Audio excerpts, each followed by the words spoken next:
لیکن ایک بات بہت ضروری ہے جس میں بہت کوتاہی ہوتی ہے اور بہت ہی زیادہ کوتاہی ہوتی ہے، اور وہ یہ ہوتی ہے کہ ہم لوگ زکوٰۃ کی تاریخ مقرر نہیں کرتے. یہ بڑی کوتاہی ہوتی ہے. اور بھائی اگر زکوٰۃ کی آپ تاریخ مقرر نہیں کریں گے تو زکوٰۃ میں گڑبڑ ہو جائے گی، زکوٰۃ صحیح ادا نہیں ہو. اور تاریخ بھی اسلامی مقرر کرنی چاہیے، کیونکہ انگریزی میں دنوں میں سال کے لحاظ سے فرق آتا رہتا ہے. اسلامی تاریخ مقرر کریں اور ہر سال اس تاریخ پہ اپنی تمام مالیات کا حساب مکمل کر لیا کریں. مثلا یکم شعبان ہے، آپ نے 10 دن پہلے سے اپنی تمام مالیات کا حساب کرنا شروع کر دیا، اور یکم شعبان کو آپ کی مالیت کا حساب ہو گیا کہ آپ کی کل مالیت اتنی ہے اور اتنی زکوٰۃ بنتی ہے. بس یہ ضروری ہے، کیونکہ اگر آپ نے یہ نہ کیا اور آپ نے زکوٰۃ پہلے دے دی، زکوٰۃ کا حساب پہلے کریں، تو 2-3 دن کے اندر جو رقم آئی اس میں بھی تو زکوٰۃ فرض تھی، وہ کیوں نہیں کی؟ ہر مال پہ سال گزرنا ضروری نہیں.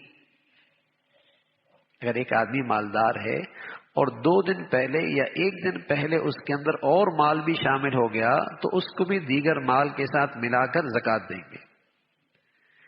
اگر اس زکوٰۃ کی تاریخ سے 1 دن پہلے آپ نے اپنے بیٹے کی شادی کر لی اور اس میں لاکھوں روپے لگا دیے اور اس کو 1-2-3 مکان بھی دے دیے تو ظاہر ہے وہ زکوٰۃ سے نکل گئی، اس پہ زکوٰۃ نہیں ہے، اس پہ زکوٰۃ نہیں. اس لیے کہ اگر ہر مال پہ زکوٰۃ پہ سال لگانا لگ گیا تو پھر تو کام ہو جائے گا، پھر کیسے حساب کرے گا آدمی؟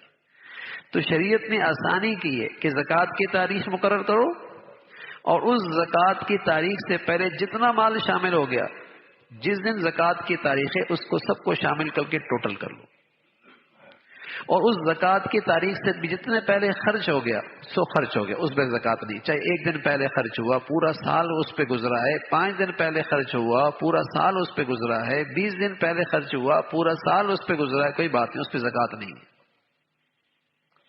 تو ظاہر ہے جب آپ تاریخ مقرر نہیں کریں گے تو زکوٰۃ کیسے ادا ہوگی؟ زکوٰۃ ممکن نہیں ادا کرنا صحیح طریقے سے.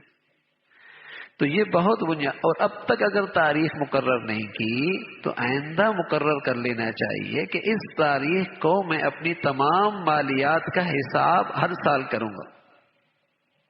پھر بے شک اس کو 1 مہینے کے اندر آہستہ آہستہ اپنی ساری زکوٰۃ دے دے، 2 مہینے کے اندر دے دے، بلکہ اس سے بھی اچھی شکل یہ ہوتی ہے کہ آدمی پہلے سے زکوٰۃ دینا شروع کر دے پورے 12 مہینے. جب بڑی زکوٰۃ ہوتی ہے نا پورے سال، اور جب یکم شعبان آئے گا تو آدمی حساب کر سکتا ہے کہ میری زکوٰۃ بنتی تھی 1 کروڑ روپے اور الحمدللہ میرے تو 90 لاکھ ادا ہو گئے، وہ میں دے بھی دیے. اب پیچھے رہ گئے 10 لاکھ، وہ جلدی سے 10-15 دنوں کے اندر وہ بھی نمٹا دے. مرنے کا پتہ کوئی نہیں، میرے ذمے کیوں فرض باقی رہے بھائی، اور میں اپنے اوپر یہ وبال کیوں لے کے چلا جاؤں دنیا کے اندر سے؟ اللہ نے مال دیا تو فرض ہے، اس کا حق ہے. تو بہتر شکل یہ ہوتی ہے کہ آدمی پہلے سے پورا سال زکوٰۃ دیتا رہے، نہ یہ کہ سال پورا ہو گیا اور اب زکوٰۃ دینا شروع کر دی اور پورا سال بھی گزر گیا، زکوٰۃ اب بھی اس کے پاس پڑی ہوئی. یہ درست نہیں ہے. جب زکوٰۃ فرض ہو گئی تو جتنا جلدی ہو سکے اسے نکال دے. تو اگر ایسا ایسا نکالنا چاہتا ہے، بڑی زکوٰۃ ہے، تو اس کی پھر بہتر صورت یہ ہوتی ہے کہ ہر مہینے کے لحاظ سے، ہر 15 دن کے لحاظ سے پہلے سے نکالنا شروع کر دے، اور جب وہ تاریخ آ جائے اور اپنی کل مالیات کا حساب کر لیا اور اسے اندازہ ہو گیا کہ میری زکوٰۃ اتنی بنتی ہے اور الحمدللہ میں نے تو 1 کروڑ دے دی اور بنتی تھی 98 لاکھ، میں نے تو زیادہ دے دی.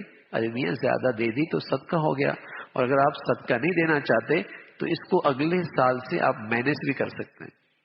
اگلے سال سے بھی آپ مینیج کر سکتے ہیں کہ اگلے سال آپ 2 لاکھ روپے زکوٰۃ کم دیجیے گا، یہ بھی کر سکتے ہیں. لیکن یہ طریقہ اب درست نہیں ہوتا کہ بس اوقات 1 سال اور گزر جاتا ہے اور پچھلے سال کی زکوٰۃ بھی اب تک پڑی ہوئی ہے. دیکھو اللہ کے نبی صلی اللہ علیہ وسلم نے فرمایا، میں قسم کھا کے کہتا ہوں جس مال میں زکوٰۃ کی رقم مل جائے وہ ہلاک ہو جائے گا. وہ ہلاک کا یہ کہ ضائع ہو جائے گا یا برکت ختم ہو جائے گی. اب وہ دونوں صورتیں ہیں کہ ایک آدمی زکوٰۃ کا مستحق نہیں اور زکوٰۃ لے رہا ہے، تو اس کے مال میں زکوٰۃ کی رقم مل گئی نا، اس کا اپنا حلال مال بھی خطرے میں چلا گیا، وہ بھی ضائع کر دیا اس نے۔ اور دوسری صورت یہ ہے کہ زکوٰۃ بنی اور اس نے پوری ادا نہیں کی، اور ظاہر ہے جب تک وہ مال زکوٰۃ کا رہا ہے اس کا مال خطرے سے دوچار رہے گا، خطرہ ہے، نقصان ہو جائے گا۔ تو یہ بنیادی چیزیں ہیں، بہت ہی بنیادی چیزیں، اور یہ فریضہ ہے، فریضہ۔ دیکھو میاں، سارا لاکھوں کروڑوں روپے صدقہ کر دو، ہاں خیرات کر دو، یہ ایک فریضہ ہے، زکوٰۃ کا بدلہ نہیں ہو سکتا۔ فرض ہے۔ ایک آدمی بہت نفل پڑھا، رات بھر نفل پڑھتا رہے اور فجر کی نماز نہ پڑھے تو اس کی بزرگی کسی کام کی نہیں ہے، اس کی یہ بزرگی کسی کام کی نہیں ہے۔ پہلے فرض ہے، ہاں فرض کے بعد سبحان اللہ کوئی آدمی رات بھر نفل پڑھتا ہے، بہت مبارک۔ کوئی آدمی فریضہ زکوٰۃ کے بعد صدقہ خیرات کی کثرت کرتا ہے، کرنی چاہیے، بہت مبارک۔ لیکن زکوٰۃ کا حساب ہی نہ کرے، زکوٰۃ پوری ہی نہ ادا کرے اور یہ خیال کرے کہ میں تو صدقہ خیرات کرتا رہتا ہوں نا میاں، یہ نہیں۔ زکوٰۃ کا فریضہ ضروری ہے، وہ فرض ہے۔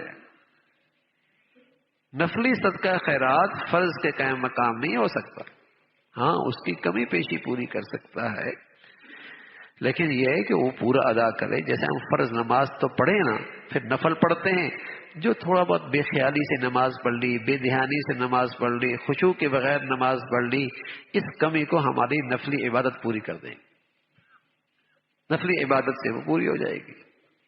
تو یہ بنیادی چیزیں ہیں زکوٰۃ کا معاملے میں، کہ وہ جن کن مالوں پر وہ فرض ہوتا ہے اور سال میں ایک بار ہوتا ہے، اور اس سال کی تاریخ بھائی مقرر کرنا، اپنی ڈائری میں آدمی لکھ لے تاکہ ہر سال اس تاریخ تک اپنی مالیات کا حساب مکمل کر لے۔